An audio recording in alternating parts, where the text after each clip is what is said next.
¿Quién fue Pierre? Fue un filósofo y político francés del siglo XVII que destacó especialmente por sus ideas sobre la economía y la organización política de Francia. Y pensarás, ¿en qué afecta esto a las poderosísimas Águilas del la América?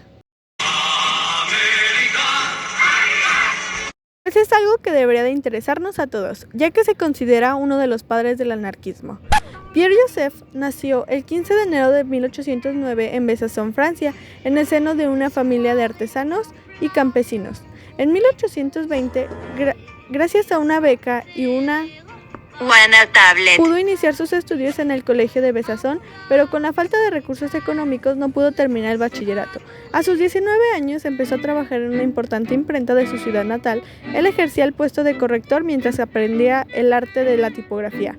Además de realizar copias de la Biblia, Pierre aprovechó para aprender hebreo, así como nociones de teología, filología y lingüística, completamente autodidacta. Muy matadito nuestro cuate. Su bro, Just Miron, le ofreció un puesto como redactor en el periódico El Imparcial. Este fue el primer paso para él. Su segundo paso fue dar el rol y ampliar horizontes en Francia hasta llegar a fundar una pequeña imprenta llamada el AM, que tuvo que cerrar en 1838. El joven se trasladó a París, decidido y seguro para dar el salto. Fue ahí, en 1840, donde realizó su gran obra, que es La Propiedad, que hizo gran fama entre los intelectuales parisinos. En junio de 1848 fue elegido diputado de la Asamblea Constituyente en el marco de la Segunda República Francesa, e intentó en vano imponer a sus colegas un impuesto sobre los ingresos. Tras unas publicaciones en su actual empleo de periodista contra Luis Napoleón, le costaron una condena judicial, por lo que tuvo que abandonar el país y se trasladó temporalmente a Bélgica. Después, unos problemas personales hicieron que Proudhon regresara a Francia y fuese encarcelado en la prisión de Santa Pelagia. De 1848 a 1850 escribió su libro llamado La Política Unitaria. ¿No se cansaba de escribir? El 19 de enero de 1865, a sus 56 años, uno de los padres del pensamiento anarquista y mutualista colgó los tenis.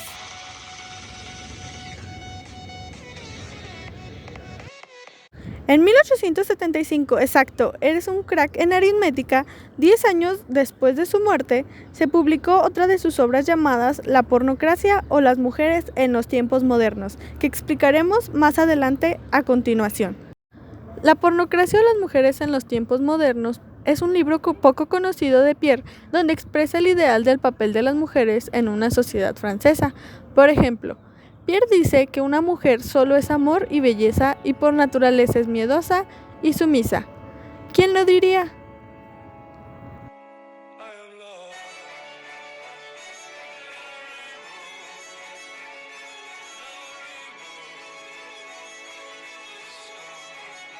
Que tu tío Pierre también dice que la promiscuidad son todas aquellas conductas que se salen de las buenas costumbres, como que una mujer use pantalón y manifieste su opinión y que sea soltera. ¿A poco crees que las mujeres de hoy son las únicas que demandan más espacios políticos y sociales?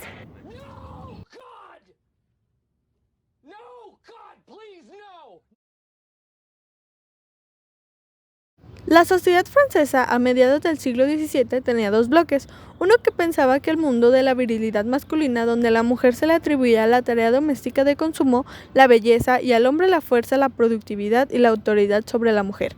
Este bloque pensaba que la idealización de una mujer perfecta, sumisa, bella, sensual, débil, conformista, y que las únicas facultades de la mujer son para el hogar. Sí, bueno, Pierre era de ese bloque y afirmaba que el matrimonio era esencial para ambos sexos. El hombre necesita a la mujer para cubrir sus deseos y la mujer depende de los ingresos del hombre para mantener la familia. Pero siempre existe la bendita oposición.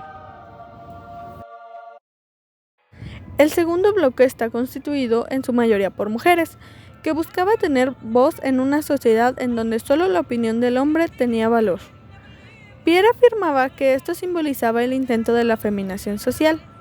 Ellas querían demostrar la capacidad de razonar e involucrarse en actividades que solo se le asignaban al hombre, por ejemplo, maestras, cortesanas, escritoras. En este grupo se representaban las ideales de una mujer competente, independiente, desarrollada en las ciencias y artes y, por supuesto, con efectiva posibilidad de tener representación política, es decir, la posibilidad de votar y ser votadas. gracias a nuestras sufragistas. Hablando de política, ¿cuál era el acontecer en Francia? Vamos a ubicarnos históricamente en el siglo XVIII. Se comienza a expandir un nuevo tipo de producción donde la mujer logra ser asalariada y con ello se crea la figura de una mujer trabajadora, pero también un problema para el pensamiento varonil de la época y la ideología patriarcal. Las mujeres esperaban que con la Revolución Francesa se les incluyera en el nuevo régimen, sin embargo, fueron excluidas, a excepción de las burguesas que pudieron acceder a derechos civiles y reivindicaciones políticas. Algunas damas intentaron dejar el confinamiento familiar y así vivir una vida más plena, sin chamacos. Citando a Joseph Pierre: funestos y estúpidos todos nuestros ensueños sobre la emancipación de la mujer. Le niego toda clase de derechos e iniciativa política. Creo que para la mujer, la libertad y el bienestar consisten únicamente en el matrimonio, la maternidad, los trabajos domésticos, la fidelidad al esposo, la castidad y el retiro. La mujer solo tiene dos destinos: ser ama de casa o prostituta. Vuelve a renacer el término pornocracia, el gobierno de prostitutas. Pierre menciona que si la mujer se involucra en la toma de decisiones, la sociedad caería en el caos, el debilitamiento del imperio. Inclusive, Jane Leron quiso ser candidata para las elecciones de 1849 en Francia y recibió fuertes críticas por Pierre, donde menciona no ser apta para el cargo por ser mujer. En 1800, el gobierno, en un intento para evitar el levantamiento dirigido por las féminas, creó una ordenanza municipal para prohibir el uso de pantalones en las mujeres parisinas, al igual que legislaron para que solamente pudieran votar los hombres que pagaban una renta al Estado, y estos eran exclusivos, ya que no cualquiera lo podía pagar. Tenían que cumplir con ciertas características, como por ejemplo el requisito de poseer propiedades, inmuebles o un determinado nivel de rentas, requisito de saber leer y escribir y pertenecer a un determinado grupo social. En 1804 se crea en Francia el Código Civil Napoleónico, el cual era una herramienta legal que restringía a la mujer a cualquier derecho sometiéndola al padre o a su esposo. También se les negaba el voto y las clasificaban como una propiedad. A las mujeres que trabajaban eran explotadas y el rol exclusivamente aceptado era el de ser madres. Las restricciones motivaron a las mujeres a luchar por la igualdad de derechos. Durante la Revolución se vivió un clima de igualdad en el que ciertas mujeres probaron el ser igual a los hombres, participaban en acciones colectivas y salían a las calles. Pero en cuanto se consolidó la Revolución, sus aportes fueron mayoritariamente relegadas y volvieron a ejercer sus roles clásicos en la sociedad patriarcal de la época. Tras la restauración de la monarquía en Francia, inicia la Revolución de 1830, la cual mantuvo al hombre en el conflicto armado, y esto provocó que la mujer liderara en el hogar.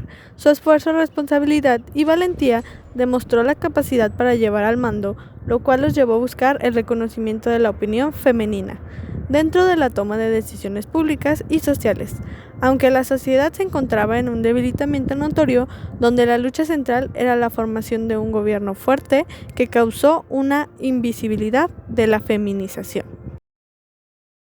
Por lo tanto, el acontecer político externo.